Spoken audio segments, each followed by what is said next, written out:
And let me start the show today by saying happy birthday to my mom. Happy birthday, Mom. Okay, thank you for joining us this hour. Now we start the regular news. Every year, there is a religious holiday that is observed by Shia Muslims, and this particular holiday always gets a disproportionate amount of TV coverage. You know how every Easter, all of a sudden, there's a ton of TV coverage and photojournalism about the faith of Christians in the Philippines? That's because in the Philippines at Easter, there's a yearly gory ritual in which Filipino Christian men reenact the crucifixion of Christ. Literally, they nail themselves to crosses.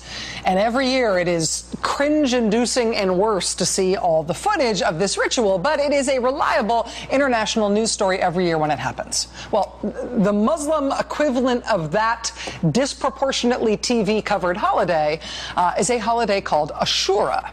And Ashura happens everywhere in the world where there are Muslims, but it is most meaningful to Shia Muslims. It's centered on this holy shrine in the Iraqi city of Karbala. That city, and specifically this walled-off holy section of that city, are thought to be the site of a great battle that took place in the 7th century, in the year 680. And I say it was a great battle in the sense that it has great theological and historical significance. But in terms of the way the battle itself worked out, it did not go so great. One of the grandsons of the Prophet Muhammad, his side in the battle consisted of himself and 72 other fighters. So that's one side. The other side in the battle was an army of thousands. And the army of thousands won the battle decisively. Imam Hussein, the Prophet's grandson, and his 72 fellow fighters, they were all killed. Every last one of them. They went up against a much larger force, and the much larger force won, slaughtered them all. And that loss, that terrible and complete loss in battle, is what Shia Muslims commemorate every year on the holiday of Ashura. And it is often a bloody spectacle. The most die-hard men beat themselves with chains, really tearing themselves up in the process. It is literally bloody. They cut themselves with blades and swords.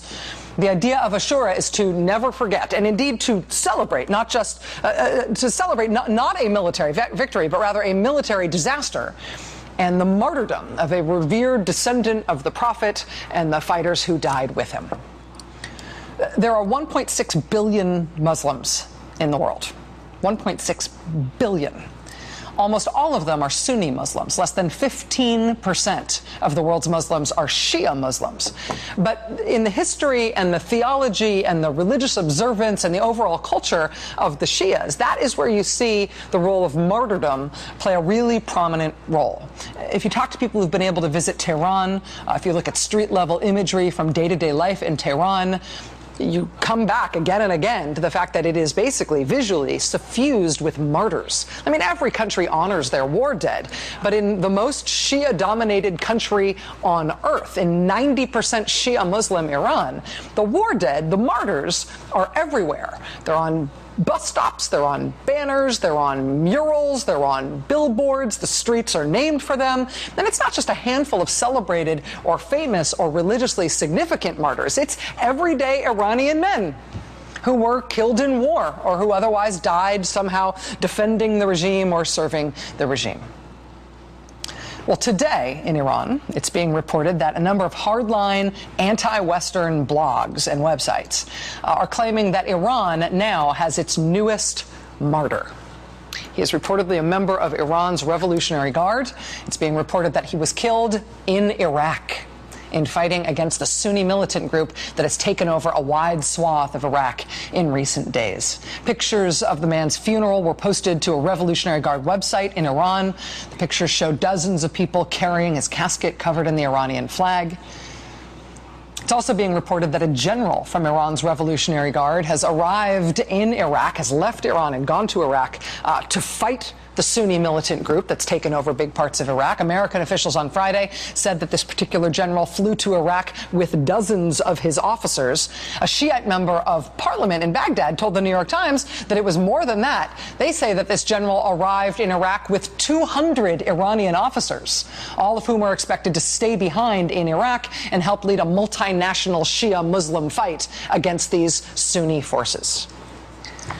And That is the fundamental dynamic at work here, right? This is Shia Muslims versus Sunni Muslims, Shiites versus Sunnis. The Sunni militants, this al-Qaeda-aligned group of a few thousand fighters, they are trying to topple the government in Iraq, which is now Shia. Shia Muslims are the majority population in Iraq. They always have been. But Saddam Hussein was not a Shia Muslim. He was a Sunni. So was his government. So was his army. When Saddam and therefore the Sunnis got toppled from Iraq after the U.S. invaded that country more than a decade ago, the Sunnis, pushed out of power, they regrouped into militias and tribes, and they fought a powerful and resilient insurgency while the U.S. was there. They never left, though, and now they're back on the march. And this Sunni militant group, people who don't want that Sunni militant group to succeed, people who want to try to prop up the government in Iraq, the post-Saddam Shia-led government in Iraq, obviously those people include the Shia population of Iraq and the Shia militias that have organized themselves there, right?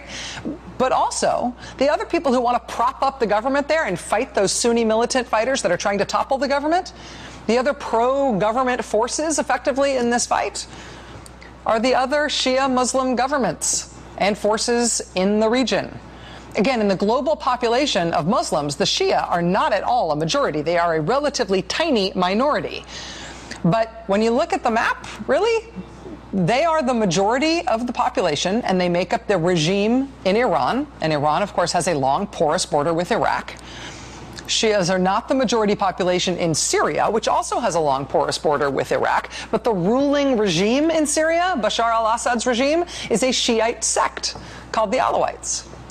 So if we want to jump in, if the United States wants to jump back into Iraq to go into this particular fight now, to go after these al-Qaeda-aligned, brutal Sunni militants that have taken over swaths of Iraq, we are going to be joining a fight that is already in progress. And that is not just internal to Iraq. And our natural alliance in this fight will be us and the Shia-dominated government of Nouri al-Maliki in Iraq, which we installed after we toppled Saddam, but also the government of Iran and also the government of Bashar al-Assad in Syria. That would be our side in this fight. Boy, that's awkward.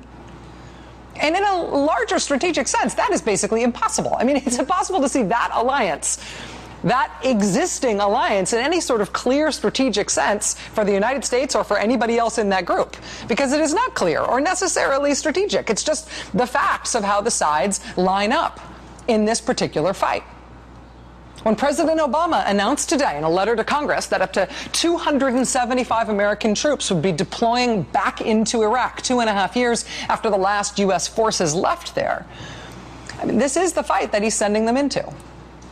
And this impossible geography for the fight between the Sunnis and the Shias, with Iraq sandwiched between Sunni Saudi Arabia and Sunni Jordan on one side and Shia Iran on the other, and war-torn Sunni majority but Shia-led Syria on yet another side. Well, yeah, this impossible geography is the permanent tinderbox of the Sunni-Shia split in the Middle East, which is what the United States risked sparking by deciding to topple Saddam Hussein in 2003. Especially when we made the decision to do that, to set this thing alight with zero plan as to what we would do next. There is not a history of clashes that are violent between Sunnis and Shias, so I think they can probably get along. There's been none of the record in Iraq of ethnic militias fighting one another that produced so much bloodshed and permanent scars in Bosnia. We have no idea what kind of ethnic strife might appear in the future, although, as I've noted, it has not been the history of Iraq's recent past. Whatever else you could say about this war, let me just make one point. George Bush is not fighting this like Vietnam. We don't need to refight the whole history of Vietnam. Maybe. That's the danger of Saddam. But it's not going to happen. Let me take it's a not call going to happen. From this is going to be a 2-month war, not a Park Hill, year war. It could last, 6 days, 6 weeks. I doubt 6 months. Has anybody booked Donald Rumsfeld for one of the Sunday shows yet this week? When do we get the list of Sunday show guests? Who wants to bet on Donald Rumsfeld? Because all the rest of those guys we just showed, they're not only still around, but now, after being so disastrously wrong about what it would mean for the United States to toss a match into the tinderbox of the Middle East by toppling Saddam, all those guys who were so wrong, they either never went away in the first place or they have recently been dug back up in the last few weeks simply for the purpose of arguing that we ought to go invade Iraq again. America ought to get right back in there, into the middle of the Sunni-Shia fight, that we somehow are the key to fixing this problem. So far, the Sunni militant group that has swept across a wide swath of Iraq, the areas that they have moved through so quickly and that they have taken over, those areas have mostly been Sunni-dominated areas. And again, they are a Sunni militant group. And they say they are marching on to Baghdad, but Baghdad is not Sunni-dominated the way the rest of the areas are that they have taken over. The group has also recently released videos and put up postings on social media claiming that they massacred Iraqi soldiers wearing plain clothes. NBC News has not been able to independently verify the videos. The videos are horrific. The group claims that they have killed 1,700 men in Iraq. It calls them dirty Shias.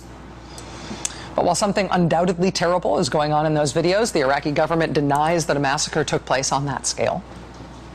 Whether or not the group did commit an atrocity that is as terrible as what they say they did, the reason that you'd go and post tweets about it and upload social media ready videos about it rather than just do it is because you want an action like that to have more than just its direct military utility, right? You want to terrorize, you want to instill fear against anybody who might be thinking against fighting against you. You want populations to flee ahead of your advance. But you also want to provoke the world, right? You want to provoke a fight that is larger than the fight you are already having. This group that's taken over these big swaths of Iraq, it is an offshoot of al-Qaeda. And they very clearly want the Western world back in the Middle East, waging war with themselves, the true believers, right? And yeah, a war with the Shias, a war with Iran and the Revolutionary Guards and the Quds Force. Yes, that gets you part of the way there, and we now know that may already be underway. But you don't just want a war with the Shia heretics. You want a war with the Western infidels. You want a war with the West. And so now we have our own fight in our own country about whether or not we're going to give them more of the war that they always wanted. NBC News chief foreign correspondent Richard Engel, of course, spent several years reporting from Baghdad during the war. He is back inside Baghdad tonight. Technical constraints notwithstanding, we think we are going to be hearing live from Richard in just a moment. But look at this report he just filed from inside Baghdad. This is remarkable. These Iraqi soldiers, prisoners of ISIS, in a video not verified by NBC News, are being forced to swear allegiance to the al-Qaeda offshoot that overran their positions. One refuses and is executed. The others agreed, but they too were later found dead. They are getting stronger, joined by supporters of Saddam Hussein and Sunni tribal leaders. In Mosul, they marched together on their way to hang an Iraqi soldier. This weekend, the militants released pictures of dozens of Iraqi soldiers being led to their death. The Iraqi army is now fighting back with airstrikes and thousands of new recruits. But the insurgents have their sights on Baghdad, and if they can't get to it, they may try to send in suicide bombers instead. It is strange to come back to Baghdad and see it like this. This is normally the busiest market in the city. Today, all of the shops are closed, and this street is normally full of traffic. Today, hardly anything, and there are gunmen on every corner. Some are soldiers. Many are Shiite militiamen responding to a call to arms from their religious leaders. They're ready to defend the capital and the Shiite faith. We did find one shop open, a grocery owned by Jamal Quresh. He thinks the ISIS radicals aren't strong enough to enter Baghdad now. Instead, he expects car bombs. People are afraid, he said.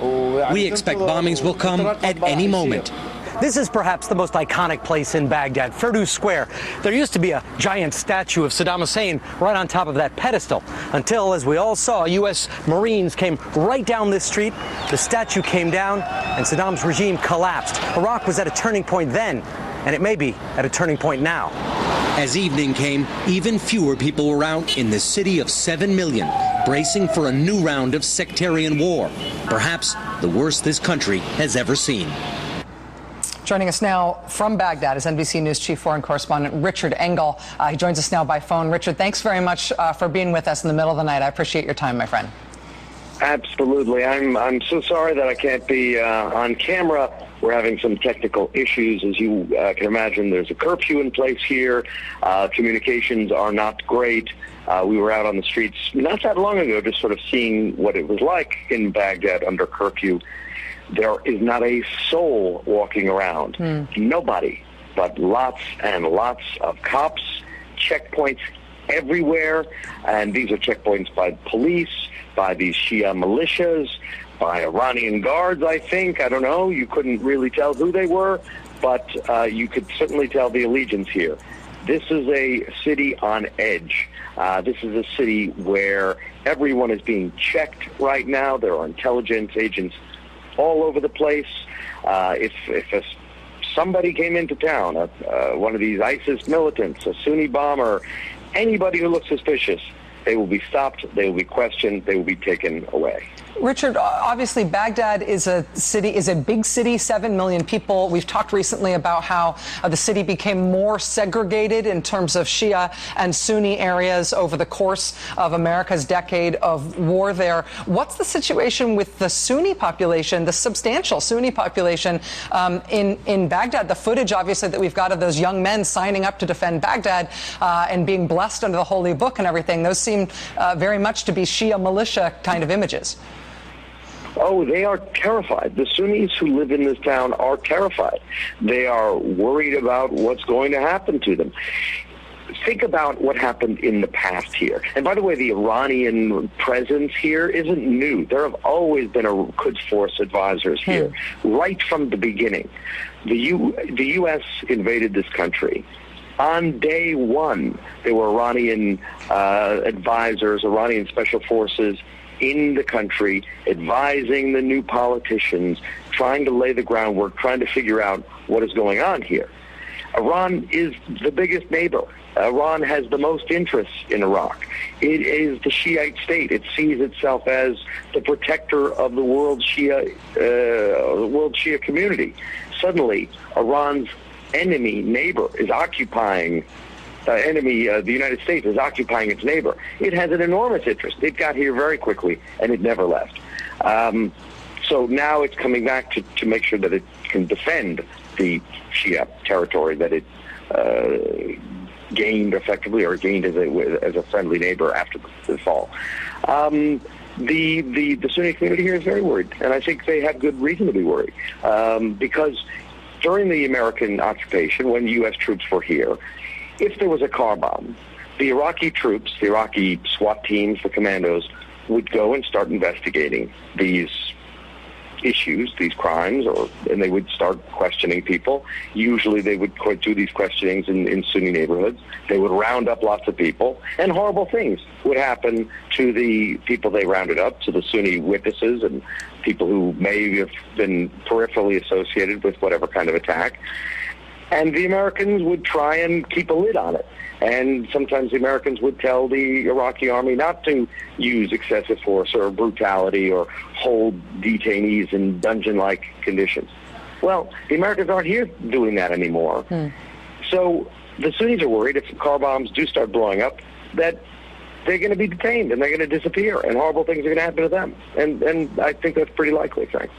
NBC News Chief Foreign Correspondent Richard Engel, up in the middle of the night in Baghdad under curfew. Richard, thank you for being with us tonight. Back in Firdows Square. I was overlooking Firdows Square, and I was thinking of you.